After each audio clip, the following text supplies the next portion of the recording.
Magandang umaga sa ating lahat. Tayo po ay pasisimulan na. Tayo po muna ay umawit dito po sa page 5, gumawa, to the word.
Sige po, tayo po ay manalangin.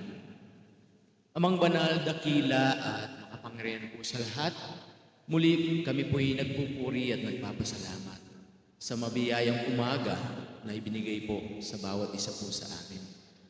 Maraming salamat din po sa pag-iingat po ninyo patungo po sa lugar pong ito. Salamat din po sa fellowship na meron po kami. Kami po ay magsama-sama sa isang layunin upang ikaw ay aming makasama at mapurihan, maluwalhati. Maraming salamat din po sa pangunguna po ninyo, lalo tigit sa mga nagdaang pagtitipon na meron po kami ang aming pong Sunday School. Alam namin na bawat isa po sa amin ay nagkakaroon ng katuwaan sa pakikinig ng iyong mga salita. Maraming salamat din po sa mga anak mo na ginagamit mo upang magturo po sa amin. At patuloy na pangunahan at gabayan po, lalo tigit ang mga facilitators sa amin pong Sunday School. Alam namin na ito po ay nagbibigay din po ng kasiyahan sa bawat isa. Kaya kayo po ay aming pinapupurihan sa mga bagay pong ito. Ganon din po sa aming pong preaching service, nawa ay tunay nga na pangunahan din po ang aming pong mga puso't isipan sa pakikinig ng iyong mga salita. Nawa ay kasiyahan po ninyo ang iyong pong mga salita bilang pagkain sa aming buhay bilang mananampalataya. At patuloy din po ay dalangin din po namin ang aming pong kapatid na gagamitin mo po upang makapagbigay ng mensahe sa umaga mo ito. Nawa ay patuloy na kasiyan din po siya at patuloy na bigyan ng katalinuhan na nagbubuhat po sa inyo. Ang panalangin po namin, patuloy din po sa kanyang physical na pangangatawan.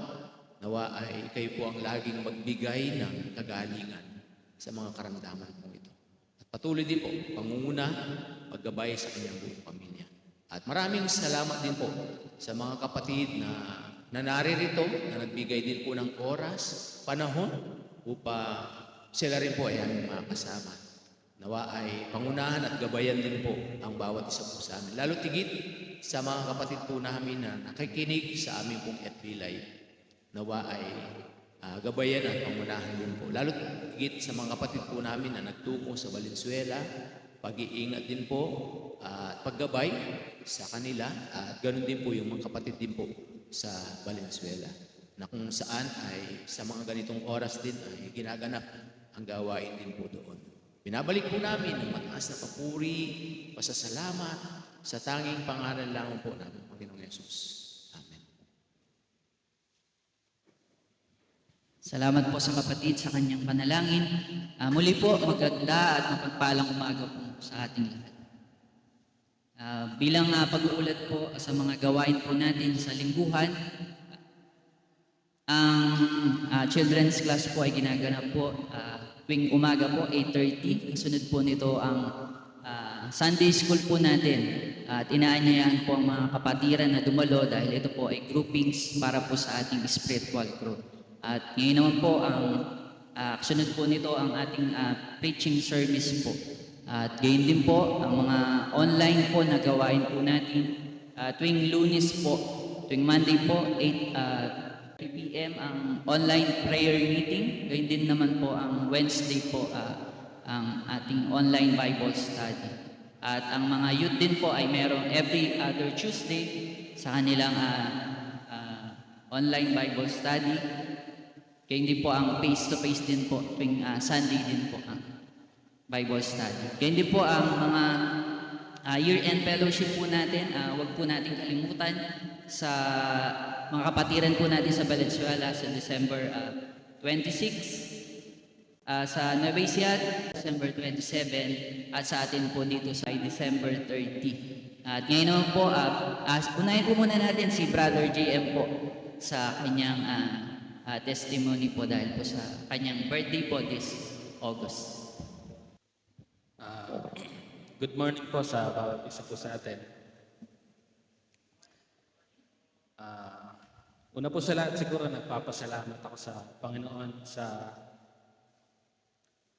karagdagan sa buhay ko na isang taon na naman, parang mabilis lang nung kailan ako parang magsalita dito na last birthday ko din. Na still na nandito pa rin ako, kasama niya pa rin. Maraming salamat sa Panginoon sa pangalawang buhay na pinagkaloob niya. Maraming nangyari, maraming lumipas na panahon na hindi maganda. But still, yung Panginoon, alam ko iniingatan niya pa rin ako. Despite na nawala yung isa kong paningin, kung kailan nawala yung isa kong paningin, doon ko nakita yung pagmamahal sa akin ng Panginoon na sobra pala. Kala ko parang walang paki yung Panginoon sa akin. Kala ko hinayaan niya na lang ako. Pero hindi. Nakita ko yung pagmamahal ng Panginoon na hindi ko siya ma-explain na. Hindi siya ma-explain eh. Parang kakaiba. Parang kala mo lang wala. Pero nandun yung pagmamahal ng Panginoon sa akin. Lalo din ang pamilya ko. Lahat sila, alam ko lahat sila nag-alala din sa akin. Pinapasalamatan ko rin yun kasi kung di rin naman dahil din sa kanila, parang syempre, mahirap mag-alaga ng ganun, mahirap magbantay sa ospital lang araw-araw. Buong maghapon, nandun sila, magbantay sa akin. And sa lahat,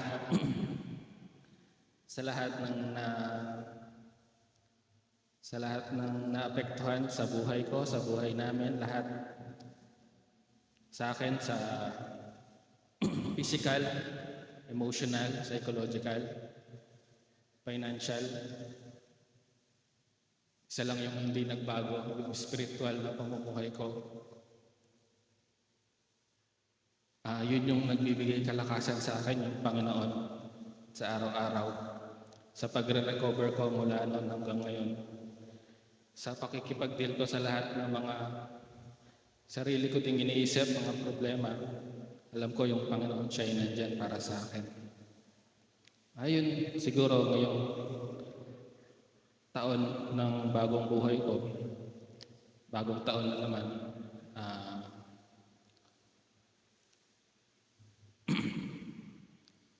gusto kong mas maging kagamit-gamit sa Panginoon. Gusto kong ialay yung buhay ko sa Kanya. Kasi hindi biro. Alam ko na gano'n yung nangyari sa akin. Kumbaga, before pa yon, hinihintay ko na eh. Hinihintay ko kung saan, paanong paraan gagawin ng Panginoon. Kaya nung nangyari yon, hindi ko siya sinisi. Kasi alam ko yung kasalanan ko. Alam ko yung nangyari sa buhay ko. Kumbaga, syempre, pag may mali kang ginawa, may kapalit talaga yun. Alis na ako nasa Panginoon ka. And hindi natatapos dun yun. Alam ko yung pagsisisi rin.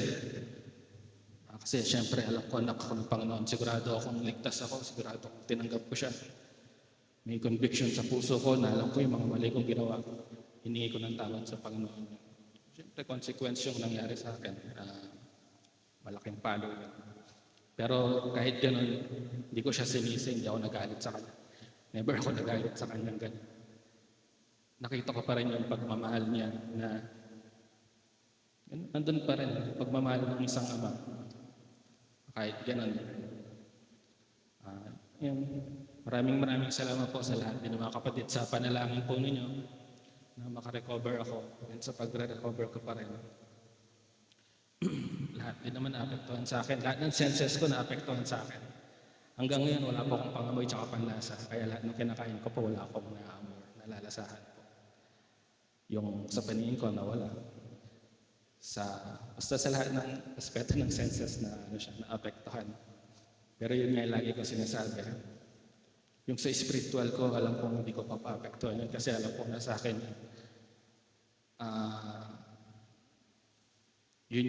alam kong yun yung makakatulong sa akin mas maging mas okay, mas maging matured, mas mag-grow bilang isang Kristiyano.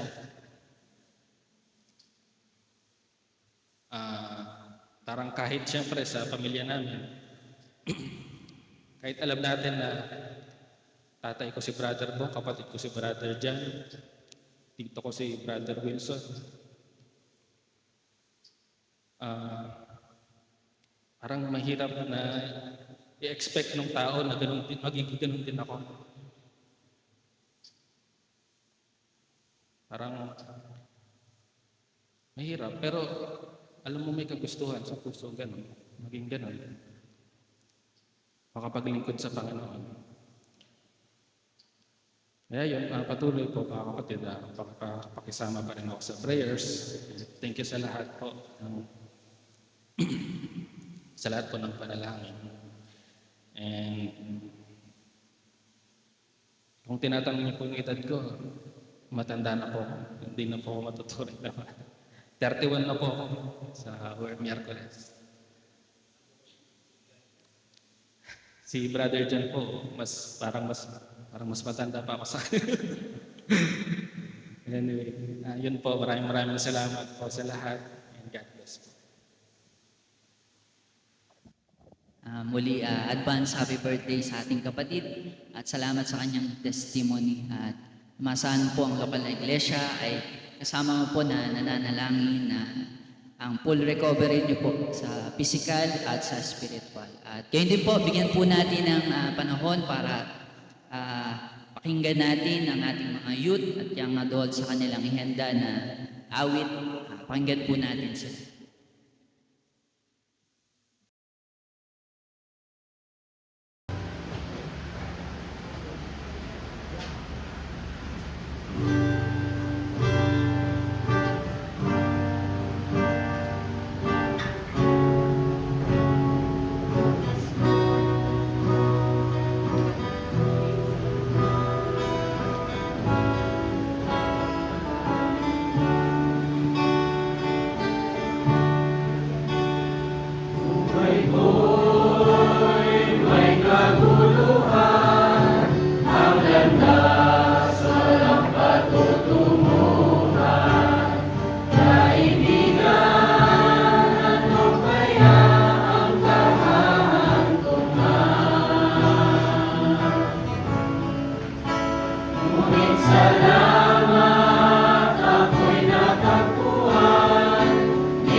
laging kasama. Siya ay aking at ako'y sa Kanya.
Hindi na ako mangangamba, si Jesus laging kasama.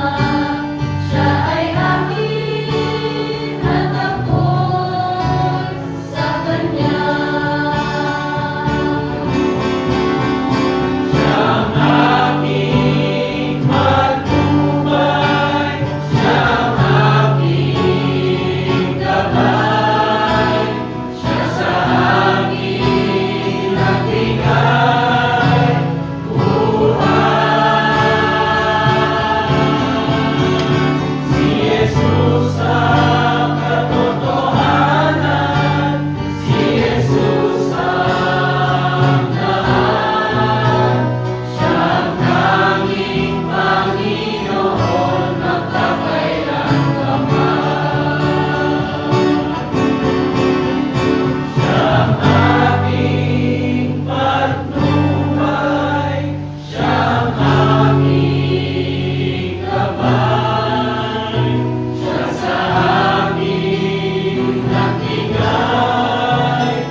Puri at pasalamat po sa Panginoon sa inawit ng ating mga kapatid.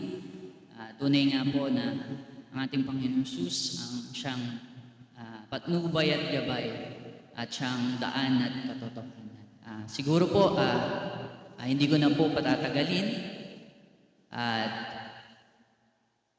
tatawagin ko na po ang ating tagapagsalita na si Brother Wilson Gutierrez.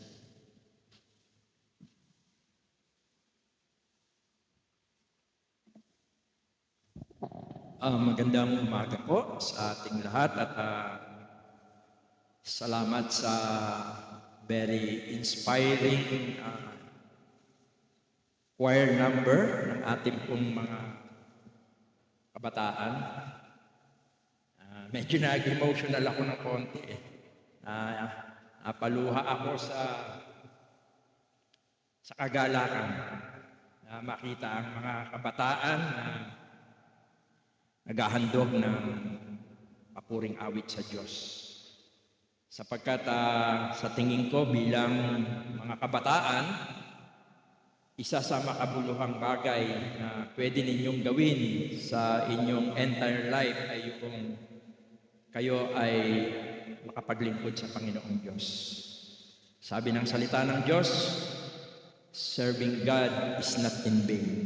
Hindi mawawalan ng kabuluhan ang anumang paglilingkod po natin sa Diyos. Hindi lang po ang mga kabataan, ganun din po tayo na mga mananampalataya. At para naman po sa ating mensahe, dito po sa aklat ni Santiago, chapter 2, Book of James, chapter 2, at babasahin ko po ito po sa verse 1 to 4 lang, bagamat the entire chapter, ang 2 ay about sa ating topic o message ngayong umaga. At ganito po ang ating mababasa. Sabi po, mga kapatid ko, very particular na naka-address ang chapter 2 sa mga genuine believer during that time. Sabi niya, yayamang mayroon kayong pananampalataya ng ating Panginoong Yesukristo na Panginoon ng kalwalatian ay huwag magtatangi sa mga tao. Sapagkat kung may pumasok sa inyong sinagoga ang isang tao na may singsing na ginto at may magandang kasuotan at may pumapasok namang isang dukha na may damit na hamak at inyong itatangi ang may suot na damit na maganda at inyong sabihin, maupo ka rito sa dakong mabuti at sa dukha ay iyong sabihin, tumayo ka riyan o maupo ka sa ibaba ng aking tungtungan. Hindi baga kayo'y nagtatangi sa inyong sarili at nagiging mga hukom na may masamang pag-iisip. Pagpalain po ng Diyos ang pagkabasa ng kanyang mga salita at tayo po ay saglit na manalangin. Ama, salamat po sa mabiyayang oras. Tunay na ang mga sandali pong ito ay nadarama namin ang iyong presensya. Nawa ay patuloy po na sa aming pagbubulay, kasihan mo ang bawat isa, nang sa ganun po ang mensahe na nagmumula sa iyong mga salita ay tunay po na ito'y tumimo sa aming mga puso, sa aming mga isip, at maging bahagi ng aming pong pagsamba, tuwi-tuwi na sa iyong banal na harapan. Salamat po, O Diyos, naway patuloy na mabigyan ka po namin ng kalwalatian, kaligayahan sa mga sandali pong ito. Ang lahat po ng ito ay aming pong samo at dalangin na may lakip, na mataas na pagpupuri at pagpapasalamat sa dakila at makapangyarihang pangalan po ng iyong buktong na anak na si Jesus. Amen. Ang aklat po ng Santiago, the entire book of James, ay ayon po sa mga scholar, bagamat ito po ay until now ay pinagdedebatihan, no? Who is the author? Ang author po nito ay si James, the brother of the Lord Jesus Christ, the half-brother of the Lord Jesus Christ. At alam natin na ang pinaka-sentro ng sulat na ito ni Santiago ay nagbibigay diin sa tunay na pananampalataya, doon sa genuine faith. No? At ang genuine faith, ayon sa sulat ni Santiago, ay nagbubunga ito ng mga mabubuting katangian, mga magagandang pag-uugali. Yun yung transformation. Although understood din ang aklat na ito sapagkat binibigyan ng diin ng iba na ang kaligtasan ay sa pamamagitan ng pananampalataya at mga mabuting gawa. At yun ay maliwanag na taliwas sa daladala ng ebanghelyo, ng mabuting balita ng kaligtasan na ang isang taong makasalanan ay maliligtas lamang sa pamamagitan ng pananampalataya sa ating Panginoong Jesucristo, sa kanyang ginawa doon sa krus, sa kanyang kamatayan at muling pagkabuhay. At malinaw na itinuturo ni Pablo sa kanyang mga epistola na ang kaligtasan ay sa biyaya lamang ng Panginoon sa pamamagitan ng pananampalataya. Ephesians 2:8 and 9. For by grace are you saved through faith. It is not of yourself. It is the gift of God. Maliwanag po ito. Sapagkat hindi nakita ng mga nag-aaral, lalo na ng mga naunang nag-aaral sa Biblia, ang layunin ng sulat ni Santiago ay patunayan o ibukas ang katotohanan na ang pananampalataya na walang gawa, hindi ito tunay na pananampalataya. Yun ang kanyang sinasabi rito. Ito hindi tungkol sa kaligtasan, kundi ang pananampalataya ay nagbubunga ng mabuting gawa. Kaya kung i-equate natin ang salvation natin, hindi siya faith plus work equals salvation. That is the wrong equation of salvation. The correct equation of salvation is faith equals salvation and good works. At yun ang binibigyan diin ni Santiago, emphasizing genuine faith, godly wisdom, and living out what you believe through action. Sapagkat yung transformation na nangyayari sa isang tao, sa isang katulad natin na mga mananampalataya, yun ay bunga ng ating pananampalataya sa ating Panginoon. Kaya bahagi ng kanyang sulat dito sa chapter 2, kung atin titignan, ito ay tungkol sa isang katotohanan, yung tinatawag na favoritism. Actually po, favoritism is sin. Ayon dito sa ating pinag-aaralan o dito sa ating binasa. Even sa family, hindi po maganda yung may favoritism ka. Sa iyong mga anak, dapat pantay-pantay. Because favoritism is sin. Although dito po, sapagkat ang Book of James, isa po siya sa mga unang epistola na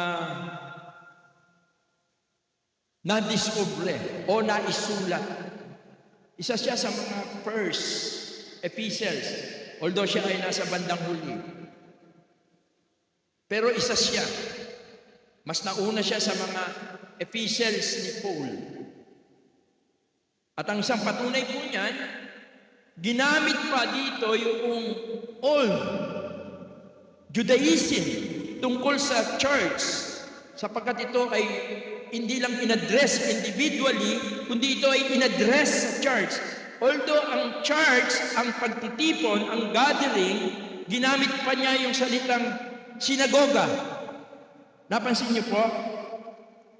Sabi niya sa verse 2, sapagkat kung may pumasok sa inyong sinagoga, the old way of gatherings ng mga Jewish people, synagogue is a place kung saan nandoon ang scripture at doon sila ay nag-aaral sa scripture.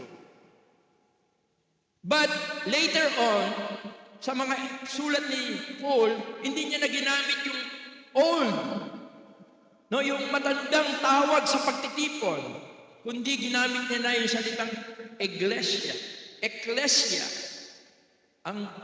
comes from the two root word. Ek means called out. At yun ang church. At maliwanag na ang church is not a building. Church is those who are redeemed by the blood of Christ. Kaya ang church hindi siya gusali. Ang church po ay ang mga mananampalataya. At yun, una ang in-address, synagogue. Ito yung early Jewish believer, no, na gathering, separating from doon sa cultural niya, naging later on, naging maliwanag ito yung church. Pero gusto ko pong tingnan natin, una,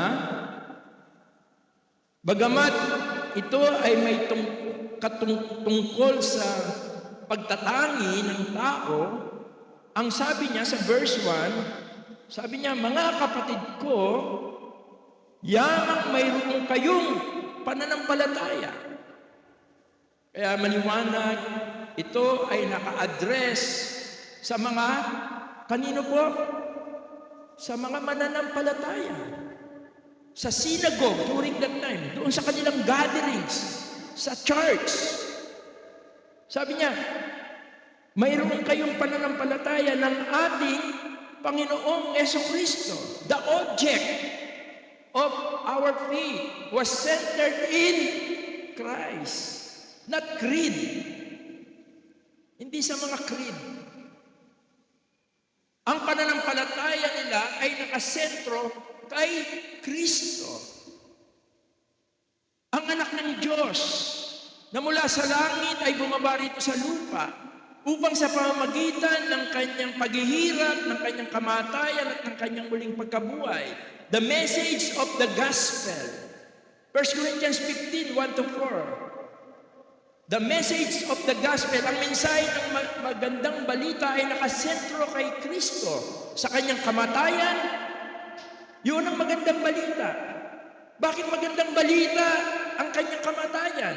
Sapagkat ayon sa 1 Corinthians 15, siya'y namatay dahil sa ating mga kasalanan.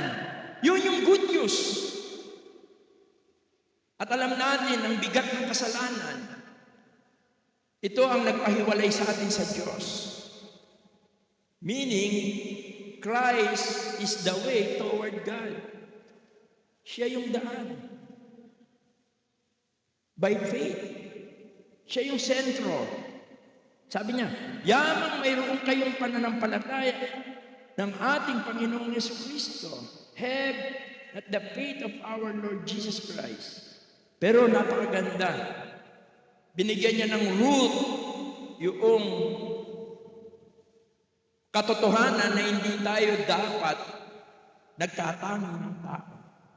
Because yung root nito, yung ugat nito, ay hindi sa tradition, kundi ang root nito ay nagmumula sa ating Panginoong Jesucristo. Katunayan, dito sa verse 1, ginamit yung na Panginoon ng kalwalatian. Sabi po niya, no? Sabi po sa English, the Lord of glory with respect of person. Sabi niya, kalwalatian ay huwag magtatangi sa mga tao. At ito po ang isang katotohanan tungkol sa ating Panginoon. Na ang ating Panginoon ay hindi nagtatangi ng tao. At ito yung unang gusto ko pong bigyang diin natin. Sapagkat ito yung pinag-uugatan na dapat maging pag-ugali ng iglesia o ng church noong panahon na yon, sa panahon natin at sa mga darating pang panahon na hindi tayo kailangan magtatangi ng tao. Dapat walang favoritism. Napakaliwanag na itinuturo na ang Panginoon ay hindi siya nagtatangi ng tao. Ang pag-ibig ng Diyos ay para kanino po? Para sa lahat. Sabi niya, for God so loved the Philippines? No. Ano pong sabi sa John 3:16? For God so loved the world. Every people, Every nation. Hindi itinatangi po ito ng Diyos. Hindi niya mahal lang yung mga mabubuti. Katunayan, mahal ng Diyos ang lahat ng tao. Kaya si Pablo, malinaw niya rin itong sinabi sa Romans chapter 2, verse 11.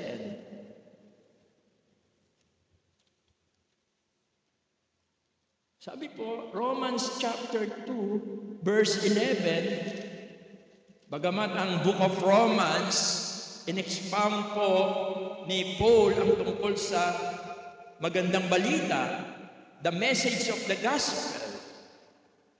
At isa ito sa mga katotohanan na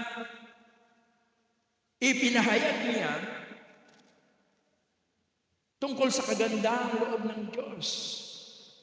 Dito sa chapter 2 ng Book of Romans, verse 11, ganito po ang ating mababasa. Sapagkat ang Diyos, at yung Diyos po rito, tumutukoy po ito sa tatlong persona, ang Ama, ang Anak, at ang Espiritu.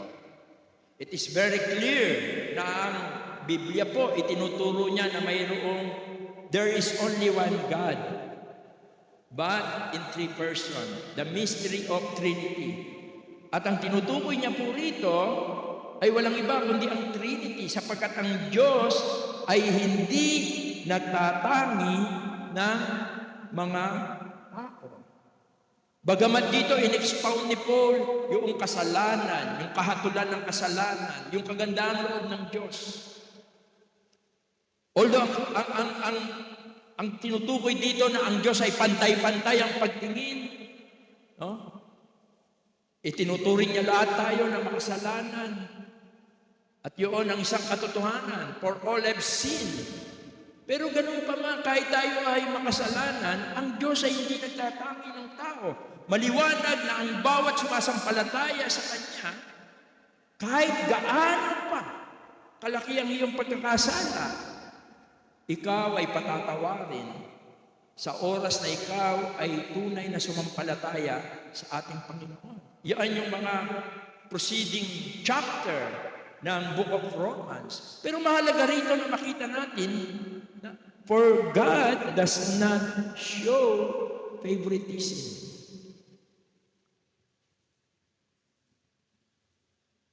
At nakita rin po ni Peter yan. Naranasan din ng mga tao yan sa panahon ni Pedro.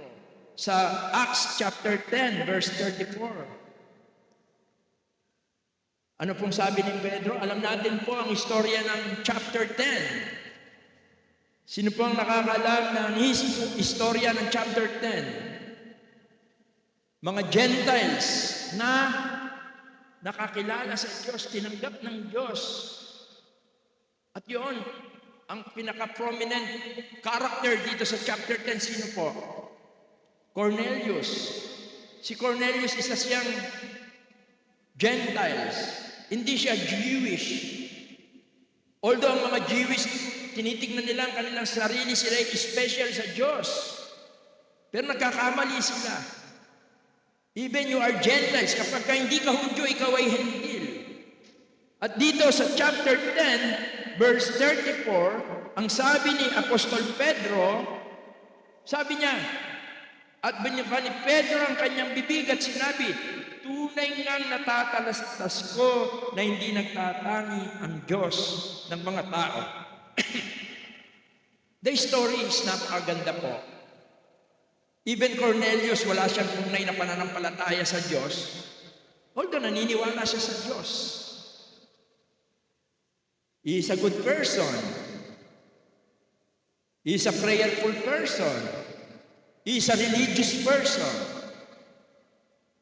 But wala siyang relation. Yun si Cornelio. But God, kahit siya'y Gentiles, hindi niya itinagi. Bagkus, nangusap ang Diyos kay Cornelio sa Acts chapter 10, sa pamamagitan ng isang anghel. The instruction of the angel, sabi niya, pahanap mo si Peter, si Apostol Pedro, sapagkat siya ang magtuturo sa inyo, mangangaral sa inyo, magdadala sa inyo ng mensahe ng magandang balita, the gospel about Christ, the death and resurrection of Christ. Kaya si Cornelio, inutusan niya yung kanyang mga sundalo, hanapin ninyo. Si Peter, dalhin niyo rito. At si Peter, noong paglalakbay, noong mga taong ito na inutusan niya, siya'y nananalangin doon sa kanyang bahay, sa kanyang upper deck ng kanyang bahay. At nakakita siya ng mga pangitain. Nakakita siya ng isang malaking kumot na kulay puti at naroon yung mga sari-saring hayop. Ang sabi ng Diyos sa kanya, kumuha ka at magpatay ka. Ang sabi ni Peter, hindi po, bawal po yan. Kasi maraming mga ibinawal na pagkain ng Diyos during sa Old Testament. Inutos ng Diyos na kay Moises na huwag mong kakainin ito. Sabi niya, marumi po yan. Pero ilang beses yun paulit-ulit. Pangitain yun. Sapagkat nung panahon po na yun, hindi pa kompleto ang Biblia, kung minsan ang Diyos ay nagsasalita through dreams. Pero ngayon, through the Bible. Wala nang kwenta yung mga panaginip natin ngayon. Ang Bible po ang nagsasalita sa atin ngayon. When we read the Bible, when we heard the message in the Bible, God spoke to us. To tell the story short, ayaw niyang kumain. Marami po yan. Pero maya-maya may dumarating. Simon Peter, Simon Peter. Yung mga inutusan ni Cornelio, ang sabi ng mga inutusan ni Cornelio, pinapatawag po kayo ng aming ni Cornelio sapagkat siya, kinuwento nila, sapagkat siya nangusap ang anghel sa kanya at kayo pinatatawag. Si Cornelio ay Gentiles. Ang mga Hudyo, sa tingin nila sila'y malinis at marumi ang mga Gentiles. Doon na pag-unawa. Na-realize ni Peter. Sabi niya, ito yung message ng Diyos na hindi ko kailangan itangi ang mga taong ito. Alam niyo po, immediately, si Pedro po ay pumunta ron. At etong verse natin, isa ito sa message niya. Nakita ko, sabi niya, ang Diyos ay hindi nagtatangi. Pero maraming lesson dito. Minsan sa pakikinig po ng Word of God, sa pagbabasa ng Word of God, kailangan nating marinig ang boses ng Diyos. To instruct ako. Pero pagkalabas dito, pasok dito, dapat meditate. Lagi natin tanong, ano kayang gusto ng Panginoon sa akin? And then Peter, maliwanag po na nakita niya na ang Diyos ay hindi po nagtatangi ng tao. Hindi siya tumitingin kung ikaw ay hentil, kung ikaw ay Samaritano. Samaritan women. Sabi niya, sabi ng Samaritan women, napagkilala ko kayo po'y Hudyo. Maybe sa kanyang dress. Sabi niya, bakit tumihingi ka ng tubig sa akin? Hindi kayo nakikipag-usap sa aming mga Samaritano. Ang Samaritan po, siya po ay mixed marriage ng Gentile and Jews. Sa Bible po, kinakategorize niya ang mga tao tatlo lang. Jewish, Gentiles, and Samaritan. Kung hindi ka Hudyo, ikaw ay hentil. Ikaw ay marumi para sa kanila. At yung Samaritano, ito yung pag-aasawa ng mixed marriage ng Jews and Gentiles. Sila yung mga Samaritan. Mga half-breed, marumi din sila. Sabi ng Samaritan naman, bakit nakikipag-usap kayo sa akin? Hindi naman ako karapat-dapat na kausapin mo. Meron silang tinatawag na racial discrimination. But the Lord Jesus Christ, hindi siya nagtatangi ng tao. Mga kapatid, gaano ka man sa iniisip mo na hindi ka karapat-dapat sa Diyos, gusto kong sabihin sa iyo, mahal ka ng Diyos. Hindi nagtatangi ang tao. Mahal ka ng Diyos. At gaano man kalaki ang kasalanan mo sa Diyos, gaano man karami ang kasalanan mo sa Diyos, sindami man ng buhok mo ang kasalanan mo sa Diyos, nakahanda kang patawarin ng Panginoon Jesus. Sapagkat mahal ka niya. Kaya nga sabi, for God so loved the world that He gave His only begotten Son, that whosoever believed in Him should not perish. Lumapit ka sa Kanya. Kung ikaw man ay mananampalataya, ikaw ay mahina, huwag mong ikumpara ang sarili mo. Si ganon, si ganyan, bakit sila very active? Ang tignan mo, huwag sila. Ang tignan mo ang Panginoon. Tignan mo, hindi nagtatangi ang Panginoon. Mahal ka ng Panginoon. Mahal ka ng Panginoon. Sapagat ang ating Diyos ay hindi nagtatangi. And then si James, nagbigay siya ng practical. Napakaliwanag po nito. Practical, ang sabi niya dito sa verse 2 and 3, parang ito yung real life test. No? Parang test ito na ikaw ba'y may pananampalataya. At kung meron kang pananampalataya, ito yung gusto ng Panginoon na maging attitude mo. Nagbigay siya ng practical, actual, and then pwede natin itong i-relate sa ating panahon. Ang sabi niya, sapagkat, yung salita kong sapagkat dito, for if there, sabi niya, sapagkat kung may pumasok sa inyong sinagoga, sa inyong pagtitipon, sa inyong local church, sabi niya, sapagkat kung may pumasok sa inyong sinagoga, pumapasok sa inyong sinagoga ang isang tao na may singsing na ginto at may magandang kasuotan at may pumasok namang isang dukha na may damit na hamak at inyong itangi ang may suot na damit na maganda at inyong sabihin, maupo ka rito sa dakong mabuti at sa dukha ay iyong sabihin, tumayo ka niyan o maupo ka sa ibaba ng aking mga tungtungan. Actually, this is a Roman practice during that time. This is a Roman practice sa kanilang mga gatherings. Ang Roman practice, pagka ikaw ay well-known, pagka ikaw ay sikat, pagka ikaw ay mayaman, actually yung singsing, mga sign yan ng Roman, no? Mga dignitary, yun ang practice nila. Pagka dumating yung mga dignitarian, yung mga matataas na mga tao sa kanilang lipunan, yung Roman practices, sasabihin niya sa mahirap, tumayo ka nga dyan, paupo. Yun po kasi eh. At yun ang sinasabi ni Santiago. Bilang kapulungan ng Panginoon, bilang pagtitipon natin sa Panginoon. Sabi niya, parang sinasabi ni Santiago, huwag nating gayahin ang mga pag-uugali ng mga Romano.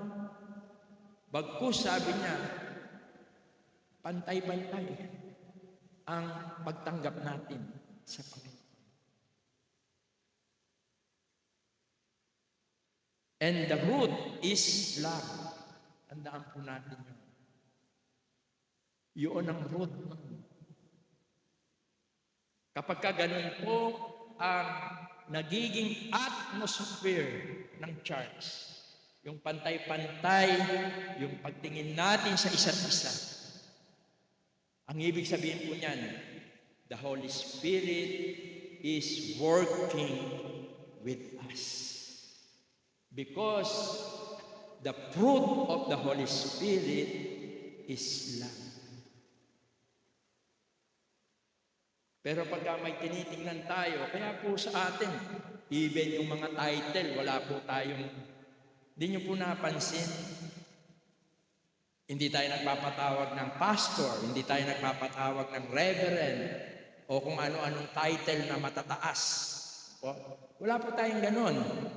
Sapagkat naniniwala tayo na ang pastor is not a title. Pastor is a function. Ito isang paglilingkod. Hindi siya. Yung iba, naalala ko na nung panahon namin ni Brother Bong, sa Balangan, nagba-Bible study kami. May nakita kami na isang lalaki, napakataba niya, mas malaki pa kay Brother Bong, may dala-dala siyang Bible. Talagang todo long sleeve siya. Pawis na pawis siya. Pauwi na kami ni Brother Bong. Dahil may Bible, in-approach ko. Hanggang sa naisakay namin siya, ibinaba namin siya sa golang ko, instead na magdidinalupihan kami. Nung nandun na kami, sabi ko, anong ginagawa mo dun sa vicinity na yun? Sabi ko, may Bible study. Sabi niya, kagagraduate ko pa lang po kasi na pastor po ako, sabi niya. Naghahanap po ako ng pagpapastoran ko, sabi niya. Ganun ba? Buti pa ikaw. Kahit wala ka pang tupa, pastor ka na. Kasi ginawa nilang title. Parang yung doktor, attorney, pagka natapos sa Bible school, hindi po gano'n. At sa mga iba po, nakikita ko, tulad nung nag-attend kami nung nakaraan na birthday ng aking batchmate, parang ang taas ng Pastor, kumusta po kayo sa kasi pastor ang tawag nila sa akin. Pupo kayo rito, pupo kayo rito. Parang nagtatangi, no? Kaya sa atin po, wala po pantay-pantay po tayo. Sa ibang mga malalaking kapulungan, may makikita kayong mga bangko na dinukit. Parang talagang napaka-ganda nung kakaiba yung bangko. Parang si Brother Anthony, hindi nyo napansin, kakaiba po yung bangko niya. Kulay itim, lahat tayo puti. Pero hindi ibig po sabihin yan, mataas si Brother Anthony. Actually, madaling masira yung itim. Ano po, bakit po ito sinasabi sa atin mga kapatid? Dito po sa atin, isa lang ang tinataas natin. Ito'y walang iba, kundi ang Panginoong Jesucristo. Lahat po tayo ay pantay-pantay. Sapagkat ang nagtatangi po ng tao ay kasalanan. Pantay-pantay po tayo rito. Maaaring kami tumatayo lang sa harapan ninyo sapagkat binigyan kami ng kaloob ng Diyos. Hindi dahil mataas po kami. Hindi po. Pantay-pantay po tayo. Kaya po ang Bible, inihalin tulad niya ang charge sa isang katawan. Iba-iba ang part. Pero lahat ay mahalaga. Lahat po tayo rito ay mahalaga sa Diyos. Kaya pahalagaan natin ang bawat isa po sa atin. Huwag natin itangi ang bawat isa. Kundi bagkus, pantay-pantay. Sapagkat ang nagtatangi ay kasalanan. Napakaganda po. Very practical ang sinabi niya. Kaya sabi niya, dito sa verse 4, kasi kapag ka po ganito ang ating attitude, sabi niya, hindi baga kayo'y nagtatangi sa inyong sarili at nagiging mga hukom na may masasamang pag-iisip. Actually po, ito pong katotohanan ito rin ay namalas sa matandang tipan. Maraming mga verses sa Bible, sa Old Testament, na pinapakita na ang Diyos ay hindi siya nagtatangi. Like Deuteronomy chapter 10, verse 17, sabi po roon, for the Lord your God is God of gods and Lord of lords, the great God mighty and awesome, who shows no partiality and accept no bribes. Although ang Deuteronomy ay parang inulit yung Leviticus. Ang Leviticus kasi doon po yung binigay ng Diyos kay Moses yung mga kautusan. At yung Deuteronomy para siyang inulit, ni-revise. Sinabi uli sa mga Jewish people. At dito ay ipinakilala niya kung gaano kadakila, kataas ang Diyos. Siya ang Diyos ng mga Diyos. Siya ang Panginoon ng mga Panginoon. Pero isang napakaganda niya. Hindi siya nagtatangi ng tao. Even Job 34 verse 19, nakita niya na ang Diyos ay hindi nagtatangi po. Kaya sa aking pong pagwawakas, sa ating message ngayong umaga, gusto kong malaman mo, ano pa man ang kalagayan mo, ano pa man ang sitwasyon mo, mahal ka ng Diyos. Gusto ko sabihin po sa atin na tayo pong lahat ay mahal ng Diyos. You are weak, mahal ka ng Diyos. Ikaw ay masipag sa paglilingkod, mahal ka ng Diyos. Whatever situation you have, hindi nagtatangi ang Diyos. Hindi si Anthony lang ang mahal ng Diyos. Hindi si Brother Christian lang ang mahal ng Diyos. Lahat po tayo mahal ng Diyos. At yan ay isang challenge po sa atin. Na ang mahal ng Diyos, matutunan nating mahalin. Sapagkat ang tunay na pag-ibig sa Diyos ay mapapakita lang po natin kapag minamahal natin ang mga bagay na minamahal natin. Mahalin natin ang bawat isa, mahalin natin ang ating iglesia, panalangin natin. At yan ay nangangahulugan na mahal natin ang Diyos. Ang Diyos po ay wala po siyang itinatanggi. Naway, yan din ang maging damdamin natin. Yan din ang maging kalagayan natin. Mahalin natin, respeto natin, galangin natin ang isa't isa. At higit sa lahat, tulungan natin ang isa't isa na lalo pang umunlad sa ating pananampalataya sa ating Panginoong Diyos bilang isang lokal na iglesia. Let us pray po. Ama, salamat po sa iyong walang hanggang kabutihan. Nakita po namin ang isang katotohanan na ikaw ay Diyos na hindi nagtatangi. Nakita po namin kung gaano po ang pagpapahalaga mo sa bawat isa po sa amin. Naway siya rin kung amin pong ipamuhay sa aming iglesia, sa aming araw-araw na pamumuhay, na amin pong pahalagaan ang bawat isa tulad ng pagpapahalaga namin sa buong katawan namin, sa lahat ng bahagi ng aming katawan, sapagkat ang bawat isa po sa amin ay bahagi ng iyong iglesia. Patawarin po kami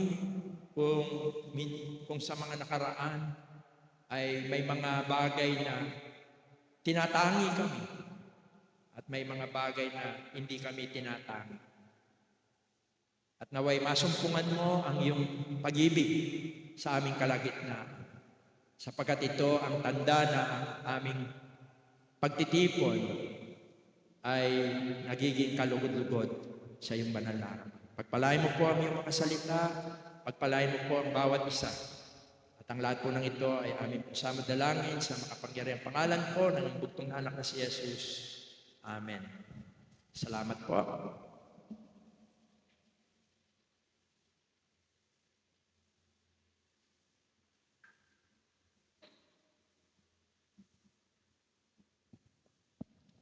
Salamat po sa Diyos sa kanyang mga salita, maging sa kapatid po na ginamit. Habang po pinagbubulayan natin ang kanyang mga salita, ay tayo po ay umawit dito po sa page 22 at sa huling istansa po tayo po ay tumayo. Ang pag-ibig ng Diyos, page 22.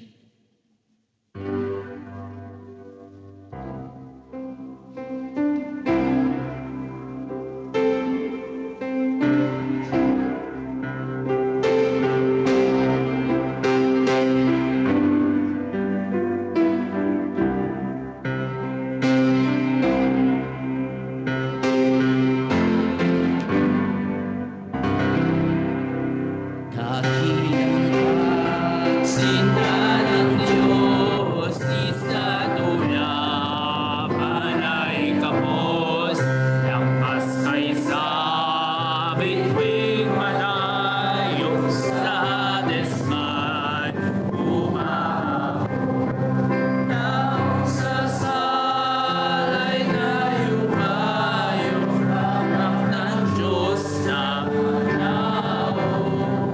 Nakaniwan, inubos, kasalan ay sinako. Nakilang pagsinta ng Diyos, lakas ay di masayo.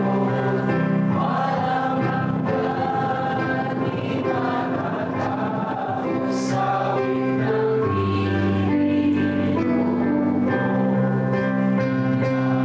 panahon ay lumipas, kaharian magsibagsak, walang ganap, mapapahapon sa mundo ay nagsigawan. Nagsilanya, hirap at wagas ay hindi biyayaan, kanyang pagluhod sa wiktahin masayo. Nakilang pagsinta ng Diyos, lakas ay di masayo. Walang hanggan, di matatapos, sawit ng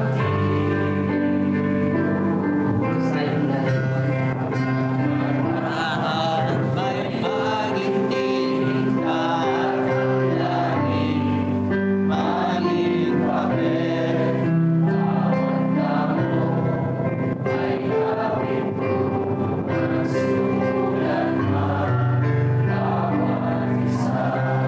Nakikinig ng Diyos umisulat na tutulong ang dagat. Kahit muling di mahinulat sa buong kaya. Nakilang pagsinta ng Diyos, lakas ay di masayo. Walang hanggan, di matatapos, sawit ng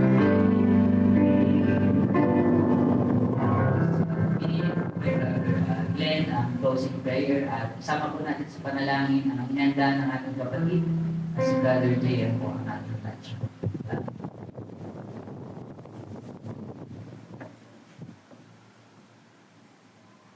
After po ng ating pong prayer po, iniiling ko na tayo po muna ay mag-stay dahil po ang ating pong prayer. Amang wala na takina at makapangyarihan sa lahat. Ama, maraming salamat po. Muli po namin natunghayan ang inyo pong mensahe sa oras pong ito. Nakita po namin, Ama, ang kalooban po ninyo ay tunay nga po na ang bawat isa ay magkaroon po ng tunay ng pananampalataya sa aming Panginoong Hesus. Kaya sa oras po ito, Ama, dalangin po namin kung meron man po na wala pa pong tunay na pakikipagrelasyon sa aming Panginoon, tulungan niyo po siya, Ama, na magdesisyon, na makita ang kanyang pong kasalanan at makita po niya ang walang hanggang pag-ibig po ninyo at tanggapin ang aming pong Panginoong Hesus bilang kanya pong Panginoon at sariling tagapagligtas. Ama, maraming salamat din po sapagkat nakita po namin ang inyo pong walang hanggang pag-ibig na hindi po nagtatangi. Na mahal niyo po ang bawat isa po sa amin, anuman po ang aming pong kalagayan, anuman po ang aming pong sitwasyon, at anuman po ang katatayuan namin sa buhay po ito. Maraming salamat po, Ama, sapagkat ang pag-ibig po ninyo ay pantay-pantay sa bawat isa. At maraming salamat din po sapagkat ang kalooban po ninyo, ang pag-ibig niyo pong ito ay siya pong makita ang pag-ibig sa bawat isa po sa amin. At siya rin pong makita sa inyo pong iglesia na kami po ay nagmamahalan sa isa't isa, na kami po ay nagdadalanginan sa isa't isa, nang wala pong itinatanggi. Sa oras pong ito, Ama, nagpapakumbaba po kami. Humingi po kami ng kapatawaran sapagkat sa aming laman, kami po ay nagkukulang, nagkakamali. At marahil dumating po sa buhay namin na meron po kami itinanggi. Patawad po, Ama. At Ama, dalangin po namin, nawa po ay payabungin niyo po ang pag-ibig na ipinagkaloob niyo po sa amin. Nang nanahan po ang inyong pong banal na Espiritu. Nang sa gayon ito po ang makita sa inyo pong iglesia. At patuloy po, Ama, ay nagpapasalamat din po kami sa kaarawan ng aming kapatid, kay Brother JM. Patuloy po naming dalangin ang pagpapala niyo po sa kanya, sa po ng kanya pong buong pamilya. At ganoon din po, Ama, nagpapasalamat din po kami sa pagkain, sa lunch na ipinagkaloob po ng aming kapatid. Pagpalain niyo po ito na maging kalakasan po ng aming pisikal na katawan. Pinapasalamatan din po namin ang anak na inyo pong ginamit na itinayo na sa pagpapahayag ng inyong pong mga salita. Dalayan po namin ang pagpapala niyo po sa kanya. At pinapasalamatan po namin ang bawat isa po sa amin na dumalo na may patuloy niyo po kami ingatan at pagbabayan. Maging ang mga kapatid na hindi po namin kapili ngayon, Ama, naway kung nasan man po sila at ano man po ang kanilang kalagayan at kadahilanan kung bakit din namin sila nakapiling. Patuloy ingatan at pagbabayan po sila. Maraming salamat po. Binabalik po namin ang pinakamataas na pagpupuri at pagsamba.